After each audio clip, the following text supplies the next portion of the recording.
Hello दोस्तों, मैं हरीश मिश्रा स्वागत करता हूं आपका अपने YouTube channel fine art education point में।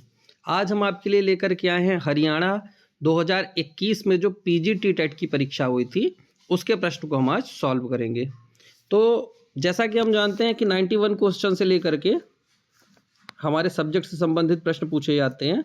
तो पहला प्रश्न हमारे सामने है कि रज्मनामा किस भारतीय ग्रंथ का फारसी रूपांतरण है।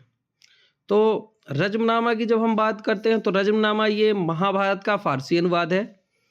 और इसमें एक चीज़ और देखते हैं कि जो रज्मनामा है ये अकबर के शासनकाल में चित्रित हुई थी। एक प्रति अकबर के शासनकाल में चित्रित हुई थी, एक प्रति आमेर में भी चित्रित हुई थी, जयपुर शैली में हम पढ़ते हैं, लेकिन मूल रूप से ये अकबर के शासनकाल वाली मानी जाती है। तो रज्मनामा किस भारतीय ग्रंथ का फारसी रूपांतरण है, तो हम लिखेंगे महाभारत का फारसी अनुवाद है रज्मनामा।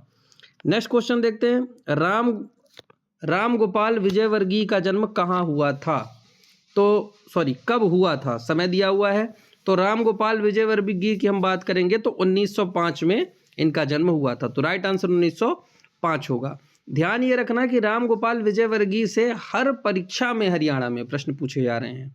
तो राम गोपाल विजयवर्गीय को आपको अच्छे से तैयार करके जाना है, ठीक है, जो हरियाणा टेट का पेपर देंगे। नेक्स्ट क्वेश्चन, रथ मंडप और रचना प्रधान 3 प्रखर प्रकार के मंदिर बनाए गए हैं। यानी रथ मंडप और रचना प्रधान ये 3 प्रकार के मंदिर हमें कहाँ देखने को मिलते हैं। तो ये प्रश्न बहुत अच्छा प्रश्न बनता है। देखो, जब हम महाबलीपुरम की बात करते हैं तो महाबलीपुरम में एक प्रश्न आता है कि महाबलीपुरम में कुल कितने रथ मंदिर बनाए गए हैं।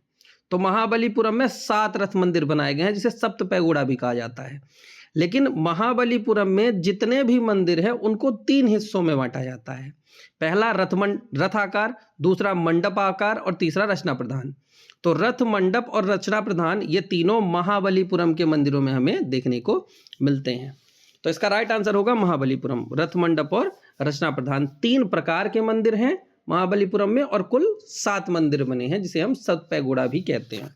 रथ मंदिरों के लिए महाबलीपुरम प्रसिद्ध है। नेक्स्ट क्वेश्चन देखते हैं, उस जगह का नाम बताएं जहां जैन, बौद्ध और वैष्णव सभी धर्म की मूर्तियों का निर्माण किया गया। ये मूर्ति कला के सेक्शन में मैं बार बार बताता हूं कि जो कुषाण काल में, कनिष्क के शासन काल में चौथी बौद्ध संगति हुई, उसके बाद बुद्ध की मूर्तियां बननी शुरू हुई। तो उस समय कला के 2 केंद्र थे, एक गांधार एक मथुरा। तो बुद्ध की जो पहली मूर्ति बनी थी वो मथुरा में बनी है और सर्वाधिक मूर्तियां गांधार में बनी हैं। क्यों? क्योंकि गांधार कला में ज़्यादा क्या, केवल बुद्ध ही बनाए गए, इसलिए वहाँ बुद्ध की मूर्ति ज़्यादा बनी। और मथुरा में बुद्ध के साथ साथ जैन और वैष्णव धर्म तीनों से संबंधित मूर्तियां बनी। तो यहाँ पर पूछा गया है कि उस जगह का नाम बताइए जहाँ जैन, बौद्ध और वैष्णव सभी धर्म की मूर्तियों का निर्माण किया गया। तो वो हमारा होगा मथुरा। मथुरा में हम देखेंगे तो हमें तीनों धर्म से संबंधित मंदिर देखने को मिलते हैं, तीनों धर्म से संबंधित मूर्तियां देखने को मिलती हैं। नेक्स्ट क्वेश्चन देखते हैं, बादामी गुफा चित्रों की खोज किसने की थी। तो ये तो गुफा चित्र जब हम पढ़ते हैं तो उसमें पढ़ते हैं कि बादामी गुफा की खोज स्टेला क्रेमरिस ने की थी। नेक्स्ट क्वेश्चन देखते हैं, खजुराहो मंदिर कितने समूह में विभक्त है। तो वैसे तो हम पेपर में पढ़ते हैं कि उल्लेख मिलता है कि खजुराहो में 85 मंदिर बनाए गए थे, लेकिन वर्तमान में कुछ किताबों में 25 दिया है, कुछ किताबों में 30 मंदिर दिया है कि हमें वर्तमान में देखने को मिलते हैं। लेकिन यहाँ मंदिरों की संख्या नहीं, यहाँ मंदिरों के समूह पूछा जा रहा है कि कितने ग्रुप में मंदिर बने हैं। तो यहाँ पर हम देखेंगे तो खजुराहो मंदिर को 3 समूहों में विभाजित किया जाता है। तो इसका राइट आंसर होगा ए। सांची में कितने तोरण द्वार हैं। तोरण द्वार मतलब प्रवेश द्वार। तो सांची में हम देखेंगे तो सांची में कुल 4 तोरण द्वार हैं। नेक्स्ट क्वेश्चन देखते हैं, किसी चित्र में एक ही रंग की विभिन्न तानों का प्रयोग कहलाता है। जब एक ही रंग की विभिन्न तान मतलब टोन, जैसे लाल रंग लिया तो एक लाल रंग, फिर उसकी डार्क टोन, फिर उसकी लाइट टोन, उसकी मीडियम टोन, उसकी एक और मीडियम टोन, उसकी एक और मीडियम टोन। तो पूरे चित्र को हम लाल रंग से ही रंगेंगे, लेकिन टोन बदल बदल के। तो जब ऐसा चित्र हम बनाते हैं तो उसे हम कहते हैं मोनोक्रोम, और मोनोक्रोम को ही कहते हैं एक वर्णीय रंग योजना। तो यहाँ पर जो प्रश्न है, किसी चित्र में एक ही रंग की विभिन्न तानों का प्रयोग, तो एक ही रंग की विभिन्न तानों का प्रयोग मोनोक्रोम कहलाता है, और मोनोक्रोम को ही एक वर्णीय रंग योजना कहते हैं, कि एक ही रंग की विभिन्न तानों का प्रयोग हो। तो इसका राइट आंसर होगा बी, एक वर्णीय रंग योजना। नेक्स्ट क्वेश्चन हम देखते हैं। नेक्स्ट क्वेश्चन पूछा गया था, प्रागैतिहासिक चित्रकार बंधन माध्यम की तरह रंगों में मिलाता है, बंधन नहीं बंधक होना चाहिए, बाइंडर के रूप में, बाइंडिंग। तो प्रागैतिहासिक चित्रकार जो रंगों को मजबूती देने के लिए उन्होंने प्रयोग किए थे, जैसे हमने बताया गेरू तो पाउडर फॉर्म में होता है, मिट्टी है तो मिट्टी तो ऐसे दीवार पर लगेगी नहीं, तो उसको बाइंडर उसमें उन्होंने क्या मिलाया था, जानवर की चर्बी। तो जानवर की चर्बी मिलाया, तो जानवर की चर्बी उन रंगों को बाइंडर का काम करती है उन रंगों पर। तो इसी वजह से 10,000 ईसा पूर्व पहले बने वो चित्र आज भी हमें देखने को मिलते हैं। वो कारण है जानवर की चर्बी, क्योंकि जानवर की चर्बी जब उसमें मिक्स हो जाती है तो वो बाइंडर का काम करती है, रंगों को मजबूती प्रदान करती है। तो प्रागैतिहासिक चित्रकार अपने रंगों में जानवर की चर्बी मिला करके यूज करता था। राइट आंसर होगा इसका सी, पशुओं की चर्बी। अशोककालीन स्तंभ बने हैं। अशोक के जितने भी स्तंभ हैं, मैंने अभी बताया था वीडियो में, तो उसमें मैंने बताया था कि पटना में जितना, बिहार में जितना भी काम होगा वो सब किससे होगा, चुनार बलुआ पत्थर से। क्यों? क्योंकि चुनार बलुआ पत्थर कहाँ मिलता है, मिर्जापुर में, तो मिर्जापुर से सारा जाएगा। तो यहाँ पर हम देखेंगे तो ग्रेनाइट पत्थर नहीं, संगमरमर पत्थर नहीं, जैसलमेर पत्थर नहीं, लाल चूना पत्थर। तो यहाँ पर चूना पत्थर हो जाएगा, चुनार बलुआ पत्थर तो लाल चूना पत्थर। राइट आंसर इसका 4 हो जाएगा, लाल चूना पत्थर। उन्हें दरबारी चित्रकार आलमगिरी नायडू से कला में प्रशिक्षण मिला, वे कौन थे? तो आलमगिरी नायडू जो हैं, ये आलमगिरी नायडू से किसने कला की शिक्षा ली थी? तो हम देखेंगे राजा रवि वर्मा के जो शुरुआत में गुरु थे वो आलमगिरी नायडू थे, और फिर बाद में जो तैल रंगों की शिक्षा ली थी वो थियोडोर जैनसन से ली थी।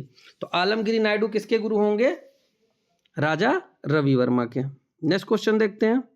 प्रागैतिहासिक चित्र देखे जा सकते हैं। मैंने आपको बताया था गुफाएं 2 तरह की हैं, एक प्राकृतिक गुफा है, एक कृत्रिम गुफा है। तो प्राकृतिक गुफाएं वो हैं जो आदिमानव ने जिनमें चित्र बनाए हैं, और कृत्रिम गुफाएं वो हैं जैसे अजंता, बाग, बदामी, सित्तलवासन, सिगिरिया। ये सारी गुफाएं काट करके बनाई गई हैं। तो जो काट करके बनाई जाती है उन्हें कृत्रिम गुफा कहते हैं, और जो प्राकृतिक होती हैं, आदिमानव ने जितनी भी गुफाओं में चित्र बनाए वो सभी प्राकृतिक गुफाएं थी। तो यहाँ पर हम देखेंगे तो भीमबेटका प्राकृतिक है, एलोरा सित्तलवासन नहीं। एलोरा और सित्तलवासन में तो इंसानों ने चित्र बनाए हैं, भीमबेटका में आदिमानव ने बनाए थे। पंचमढ़ी, मंदसौर और भीमबेटका, ठीक है, ये तो सही है। सी देखेंगे तो भीमबेटका, महाबलीपुरम, एलोरा नहीं, महाबलीपुरम एलोरा में इंसानों ने काम किया है, मतलब आधुनिक मानव ने काम किया है। रायगढ़, सिंगनपुर और एलोरा नहीं, एलोरा आ गया तो ये भी नहीं होगा। तो इसका राइट आंसर हो जाएगा बी, पंचमढ़ी, मंदसौर और भीमबेटका। जब हम बताते हैं तो उसमें हमने वर्गीकरण करके बताया है कि कौन कौन सी गुफा है जहां पर हमें चित्र देखने को मिलते हैं। तो राइट आंसर इसका हो जाएगा बी, पंचमढ़ी, मंदसौर और भीमबेटका में चित्र देखे जा सकते हैं प्रागैतिहासिक काल के। Through the eyes of A painter 1967 में भारतीय फिल्म का लेखन, निर्देशन एवं फिल्मांकन किया गया। किसने किया है through the eyes of A painter? ये हम देखेंगे तो ये MF हुसैन के द्वारा बनाई गई थी। नेक्स्ट क्वेश्चन देखते हैं। वह कुषाण वंश का सबसे महान सम्राट हुआ, यानी कुषाण वंश का सबसे महान शासक कौन था? तो कुषाण वंश का सबसे महान शासक कनिष्क हुआ। इन्हीं के शासनकाल में चौथी बौद्ध संगीति आयोजित हुई थी, जिसके बाद बुद्ध की मूर्तियां बननी शुरू हुई, और बुद्ध की पहली मूर्ति कहाँ बनी? तो मथुरा में बनी। तो इसमें जो कुषाण वंश का सबसे प्रसिद्ध शासक है वो है कनिष्क। तो इसका राइट आंसर हो जाएगा सी, कनिष्क। जहांगीर काल में कौन सा कलाकार शबीह बनाने में सिद्धहस्त था? शबीह मतलब शबीह चित्रण, पोर्ट्रेट बनाने में। तो जहांगीर काल में हम देखेंगे तो जहांगीर के काल में बिशनदास शबीह बनाने में सिंहस्थ था, और अकबर का काल पूछे तो अकबर के काल में बसावन था, जहांगीर के काल में बिशनदास। तो राइट आंसर बिशनदास हो जाएगा, क्योंकि जहांगीर के काल के बारे में पूछा गया है। अबुल हसन कलाकार को नादिर उजम्मा की उपाधि किसने दी थी? अबुल हसन जो कलाकार था उसे नादिर उजम्मा की उपाधि किसने दी थी? तो अबुल हसन जहांगीर के दरबार में था, तो जहांगीर ने इसे नादिर उजम्मा की उपाधि दी थी, और नादिर उल अस्त्र की उपाधि दी थी मंसूर को। तो इसका राइट आंसर होगा अबुल हसन कलाकार को नादिर-उज-जमां की उपाधि दी गई थी जहांगीर के द्वारा। तो राइट आंसर जहांगीर होगा। दिल्ली शिल्पी चक्र समूह की स्थापना किस वर्ष हुई? तो दिल्ली शिल्पी चक्र की स्थापना हम देखेंगे तो 1949 में दिल्ली शिल्पी चक्र की स्थापना हुई थी। उसके राज्यकाल में बसोहली शैली का सर्वोत्तम विकास हुआ, यानी उस राजा का नाम बताना है जिसके शासनकाल में बसोहली शैली का विकास हुआ था सबसे अच्छा। तो हम देखेंगे तो बसोहली शैली का जो सर्वोत्तम विकास हुआ था वो कृपाल पाल के समय में हुआ था। तो इसका राइट आंसर ए हो जाएगा, कृपाल पाल के समय। तारानाथ, लामा तारानाथ की बात कर रहा है। लामा तारानाथ ने 7वीं शताब्दी में मरु प्रदेश, मारवाड़ को मरु प्रदेश कहते हैं, क्यों? क्योंकि मरु मतलब होता है रेत और प्रदेश मतलब प्रदेश यानी ऐसा प्रदेश जहाँ रेत ही रेत हो, और राजस्थान का वह एरिया जो रेगिस्तान क्षेत्र में आता है वो मारवाड़ क्षेत्र कहलाता है। तो मरु प्रदेश की यात्रा की थी, तो मारवाड़ के किस चितेरे का उल्लेख किया है? तो हम देखते हैं कि 7वीं शताब्दी में जब लामा तारानाथ राजस्थान का दौरा करते हैं तो उन्होंने अपनी किताब पे मरु प्रदेश की यात्रा की है, और उन्होंने कहा है कि जब मैंने मरु प्रदेश की यात्रा की थी तो मुझे वहां श्रृंगधर नाम का एक चित्रकार मिला था जिसे राजा शील का संरक्षण प्रदान था। तो चूंकि किसका उल्लेख किया है? श्रृंगधर नामक चित्रकार का किया है, तो राइट आंसर इसका सी हो जाएगा। नेक्स्ट क्वेश्चन देखते हैं। कलाकार ने पशु पक्षी और कश्मीर घाटी के 100 से अधिक पुष्पों की प्रजातियों का चित्रण किसने किया? तो जब हम मुगल काल पढ़ते तो मुगल काल में जहांगीर के काल में जो मंसूर थे वो पशु पक्षी के साथ साथ फूलों का भी अच्छा चित्रण करते थे, इसलिए यहाँ पर राइट आंसर है उस्ताद मंसूर। उस्ताद मंसूर ने पशु पक्षी और कश्मीर घाटी के 100 से अधिक पुष्पों की प्रजातियों का चित्रण किया था। नेक्स्ट क्वेश्चन है, शेखावटी प्रसिद्ध है? तो शेखावटी हम देखेंगे तो शेखावटी मुख्य रूप से भित्ति चित्रों के लिए प्रसिद्ध है। अब जो पेपर में इसका सही आंसर जो आयोग के द्वारा माना गया है, तो आयोग ने ए और डी दोनों सही माना है। मतलब जिसने ए लगाया था लघु चित्रों के लिए और जिसने डी लगाया था भित्ति चित्रों के लिए, तो दोनों को बराबर नंबर दिए गए हैं आयोग के द्वारा। तो लघु चित्रों के लिए क्योंकि शेखावटी में लघु चित्र बनाए गए थे और भित्ति चित्र भी बनाए गए थे, क्योंकि पूरी राजस्थानी शैली मुख्य रूप से तो लघु चित्रण शैली ही है, तो लघु चित्रण को भी सही माना है और भित्ति चित्रण को भी सही माना है, तो दोनों आंसर इसमें सही माने गए थे। आगे देखते हैं, पिछवाई चित्र ज्यादातर बनाए जाते हैं। तो पिछवाई हम जब राजस्थान की मेवाड़ शैली पढ़ते हैं तो उसमें हम देखते हैं एक नाथ द्वार शैली है जहाँ श्रीनाथ जी का मंदिर स्थापित होता है और फिर वहीं पर उनकी पूजा के जगह मैंने बताया था कि उनकी पूजा में ये विधान था कि दिन में 8 बार पूजा होगी और 8 बार पिछवाइयाँ बदली जाएंगी, तो हर दिन 8 पिछवाइयाँ चाहिए होती थी। तो नाथ द्वार जो है श्रीनाथ जी के नाम पर पड़ा और वही श्रीनाथ के मंदिर से ही संबंधित है पिछवाई चित्रण। तो एक चीज ये ध्यान रखना, पिछवाई कहाँ की प्रसिद्ध है? नाथ द्वार की। लेकिन सर्वाधिक पिछवाई कहाँ निर्मित हुई? तो सर्वाधिक पिछवाई राजा मान सिंह के समय जोधपुर में चित्रित हुई हैं। और क्यों हुई थी वो मैंने वहां पर बताया था कहानी में। सलीम का जन्म चित्र किससे संबंधित है? तो सलीम का जन्म जो चित्र है ये अकबरनामा का प्रसिद्ध चित्र माना जाता है। अकबरनामा के प्रसिद्ध चित्रों में सलीम का जन्म है। नेक्स्ट क्वेश्चन देखते हैं, विभाजन पद्धति, परिवर्तन पद्धति, क्रम, स्थापना, क्षेत्र किसके प्रभाव हैं? विभाजन पद्धति में हम क्या करते हैं? विभाजन पद्धति में हम अंतराल विभाजन की बात करते हैं। तो विभाजन पद्धति जो स्वर्णिम विभाजन का सिद्धांत है वो किस पर आधारित है? अंतराल से संबंधित है। तो उसको हम किस तरीके से बांटते हैं? तो इसका राइट आंसर होगा अंतराल का। नेक्स्ट क्वेश्चन देखते हैं, सफेद वर्ण नहीं दर्शाता है। तो सफेद वर्ण हम देखेंगे तो सफेद वर्ण वीरता को नहीं दर्शाता है। क्यों नहीं दर्शाता? क्योंकि वीरता जब हम देखते हैं तो तिरंगे को ही ध्यान रखो, क्योंकि तिरंगा तो हम याद ही करते हैं कि हरा रंग किसका प्रतीक है, सफेद रंग किसका प्रतीक है, केसरिया रंग किसका प्रतीक है। तो केसरिया रंग जो है वो वीरता का प्रतीक होता है, तो सफेद यहाँ पर वीरता नहीं दर्शाता। तो राइट आंसर इसका हो जाएगा डी, यानी वीरता को नहीं दर्शाता। नेक्स्ट क्वेश्चन है, अवनी पद्मपाणि बोधिसत्व का चित्र अजंता के किस गुफा संख्या में चित्रित है? तो पद्मपाणि बोधिसत्व जो है वो अजंता की गुफा संख्या 1 में चित्रित है। अगर पद्मपाणि बोधिसत्व आए या पद्मपाणि अवलोकितेश्वर आए तो दोनों चित्र हमें अजंता की गुफा संख्या 1 में देखने को मिलते हैं। अवनींद्रनाथ टैगोर का जन्म कब हुआ था? तो अवनींद्रनाथ टैगोर का जन्म कलकत्ता के जोड़ासांको में 7 अगस्त 1871 में हुआ था। तो इसका राइट आंसर जो होगा वो होगा 1 नंबर ए। किसका शासनकाल स्थापत्य कला का स्वर्ण युग माना जाता है? भाई स्थापत्य कला के इतिहास में ताजमहल सबसे सुंदर इमारत बनी और वो भी शाहजहां के समय में, इसीलिए स्थापत्य कला का जो स्वर्णकाल माना गया वो ताजमहल को माना जाता है, क्योंकि ताजमहल कभी अजूबों में शामिल था कि उस जमाने में इतनी सुंदर कैसे बना दी गई।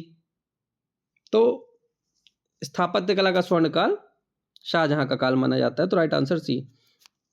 चित्रकला के तत्वों में सम्मिलित नहीं है। मैंने जब बताया था कला के तत्व, तो मैंने ये भी बताया था कि इस तरीके से भी प्रश्न पूछता है कि आपसे 4 ऑप्शन में 3 तत्व देगा, 1 नहीं देगा।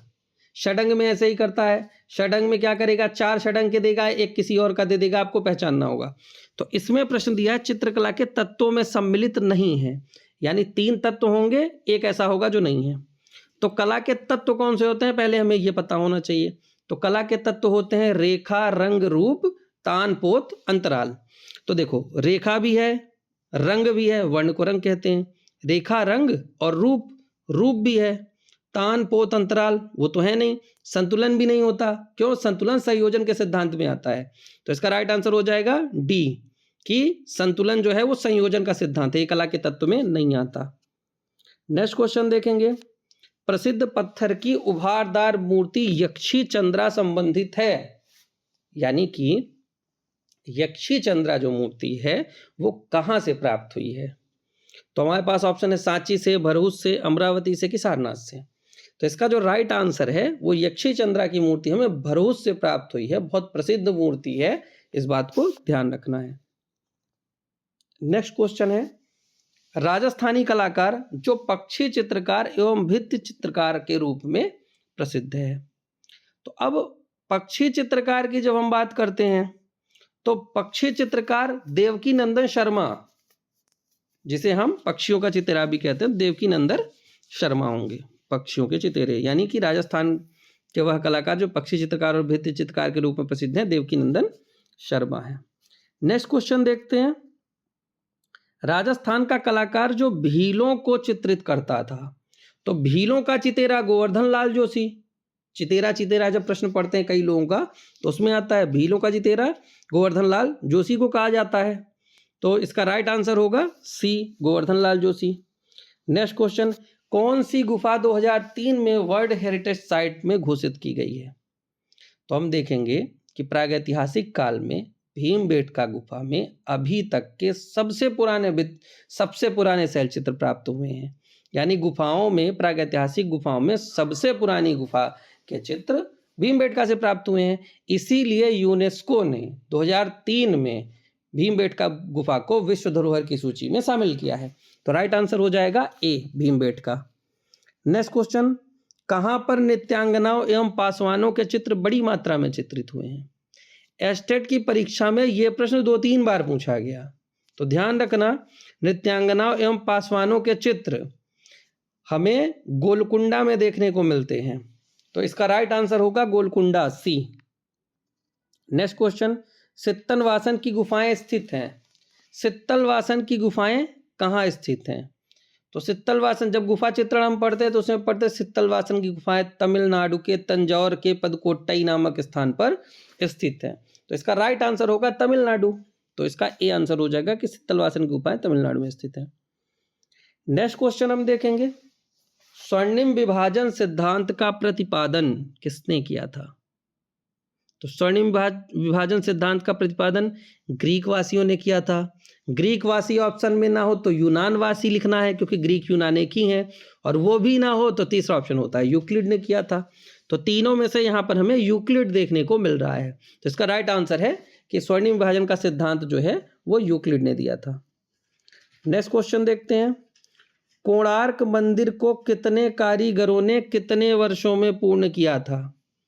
तो कोणार्क के सूर्य मंदिर की जब हम बात करेंगे तो इसमें लगभग ऐसी बात थी कि 12 वर्ष में 1200 कारीगर इस मंदिर को पूर्ण करेंगे। तो 12 वर्षों में 1200 कारीगरों द्वारा कोणार्क के सूर्य मंदिर को बनाया गया था। नेक्स्ट क्वेश्चन देखते हैं, राजस्थानी कलाकार जो अपने जल रंग में बनाए दृश्य चित्रों के लिए प्रसिद्ध है। ये भी अभी पेपर में रिपीट हुआ है हरियाणा टेट में। तो इसमें एक बार इसका जो सही किया था वो किया था राम जायसवाल, लेकिन इस परीक्षा में जो प्रश्न सही माना गया है तो राम जायसवाल और राम गोपाल विजयवर्गीय दोनों को माना गया है। यानी कि दोनों लोग ऐसे हैं जो जल रंग में दृश्य चित्रण के लिए प्रसिद्ध हैं, राम गोपाल विजयवर्गीय भी और राम जायसवाल भी। तो जिन्होंने ए ऑप्शन दिया था, जिन्होंने बी ऑप्शन दिया था, दोनों के आंसर सही माने गए हैं। तो ये भी एक ऐसा प्रश्न था जिसमें आयोग ने इन दोनों प्रश्नों को सही माना है। नेक्स्ट क्वेश्चन देखते हैं, बीजापुर, गोलकुंडा और अहमदनगर केंद्र हैं। तो बीजापुर, गोलकुंडा, अहमदनगर दक्कनी शैली के केंद्र हैं, क्योंकि दक्कनी शैली जब हम देखते हैं तो उसकी जो कहानी है वो विजयनगर और बहमनी साम्राज्य से शुरू होती है। तो बहमनी साम्राज्य 5 भागों में कटता है, टूट के बनता है, बीजापुर, गोलकुंडा, अहमदनगर, बीदर और बरार, और बाद में 2 नष्ट हो जाते हैं, 2 ही बचते हैं, 3 बचते हैं, बीजापुर, गोलकुंडा और अहमदनगर। और यही तीनों मेन शैली बनाते हैं जिसे हम दक्कनी शैली कहते हैं।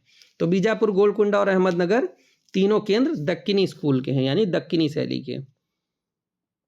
सांची का महान स्तूप किस सम्राट द्वारा मूल रूप से कमीशन किया गया था? कमीशन मतलब ये है कि किसके समय में बनाया गया था। तो भाई सांची का स्तूप जो ये मौर्यकालीन है और मौर्यकाल के राजा सम्राट अशोक, तो सम्राट अशोक के शासनकाल में बनाया गया था। नेक्स्ट क्वेश्चन देखते हैं, बाघ गुफा नंबर 4 किस अन्य नाम से जानी जाती है? तो बाघ की गुफा का जब हम नामकरण देखते हैं तो बाघ में कुल 9 गुफाएं हैं, 9 गुफाएं हैं, जिसमें मुख्य रूप से 5 का हम नामकरण पढ़ते हैं। पहली ग्रह गुफा, दूसरी पांडवों की गुफा, तीसरी हाथीकाना, चौथी रंग महल।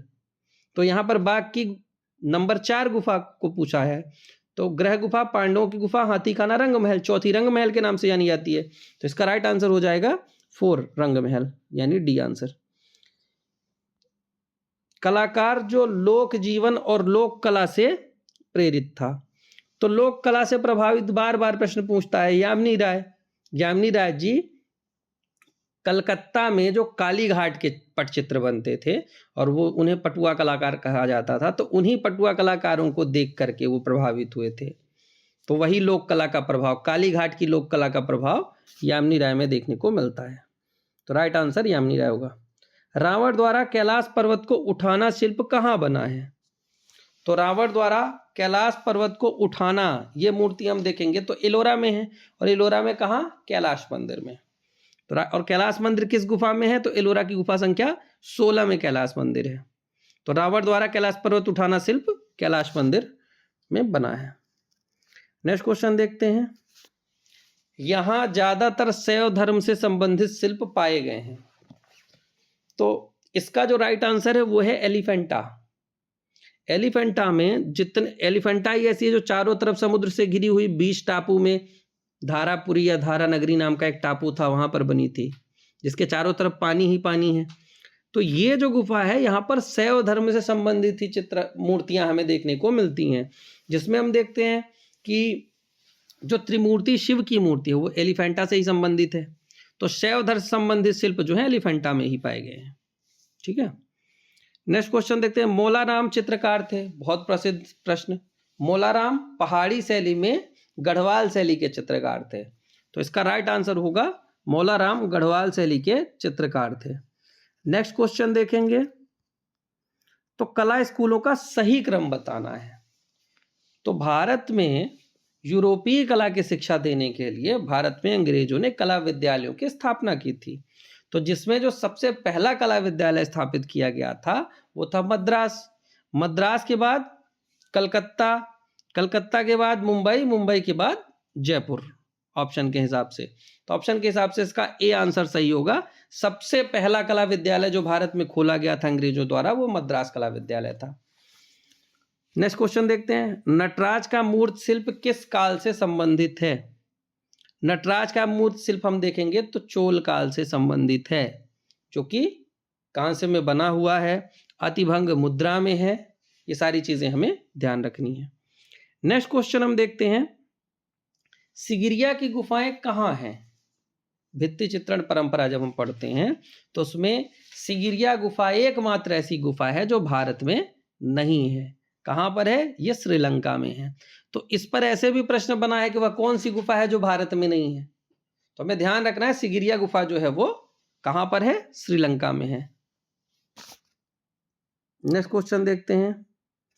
चामरधारिणी यक्षी प्रतिमा संबंधित है।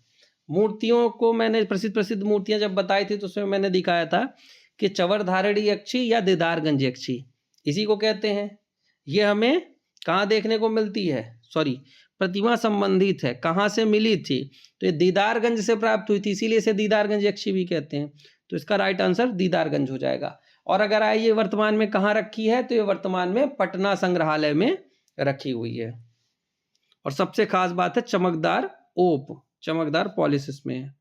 नेक्स्ट क्वेश्चन देखते हैं। Maharaja school of art and craft Madrasa-e Hunari की स्थापना किसने की थी? तो या हम कहें जयपुर कला विद्यालय जो वर्तमान में है, उसको शुरुआत में जब इसकी स्थापना हुई थी तो हुनरी मदरसा नाम से हुई थी। तो इसे किसने स्थापित किया था? तो इसे स्थापित किया था महाराजा सवाई राम सिंह द्वितीय ने इस स्कूल को स्थापित किया था। नेक्स्ट क्वेश्चन हम देखते हैं। जयपुर स्कूल में किसके काल में 50 से भी ज्यादा कलाकार सूरत खाने में नियुक्त थे? सूरत खाना किसे कहा जाता था? सूरत खाना कहा जाता था चित्रशाला को। और जयपुर शैली का जो स्वर्ण काल है वो हम देखते हैं प्रताप सिंह के समय में था। और प्रताप सिंह के समय में ही जयपुर स्कूल यानी जयपुर में 50 से अधिक कलाकार सूरत खाने में नियुक्त थे। भाई जिसके समय में स्वर्ण काल होगा वही सबसे अच्छा काम कराएगा, उसी के समय में सबसे ज्यादा चित्रकार होंगे। तो ध्यान रखना प्रताप सिंह के समय में 50 से ज्यादा कलाकार सूरत खाने में नियुक्त थे। तो राइट आंसर हो जाएगा डी, महाराजा सवाई प्रताप सिंह। पंडित सेऊ और उनके दो पुत्र मानकू और नयनसुख। पंडित सेऊ के दो पुत्र कौन थे? मानकू और नयनसुख। तो एक पुत्र है एक पुत्री है, तो लेकिन दोनों पंडित सेऊ के ही बच्चे हैं। तो ये कहां से संबंधित हैं? तो हम देखेंगे ये गुलेर से संबंधित हैं। Next question.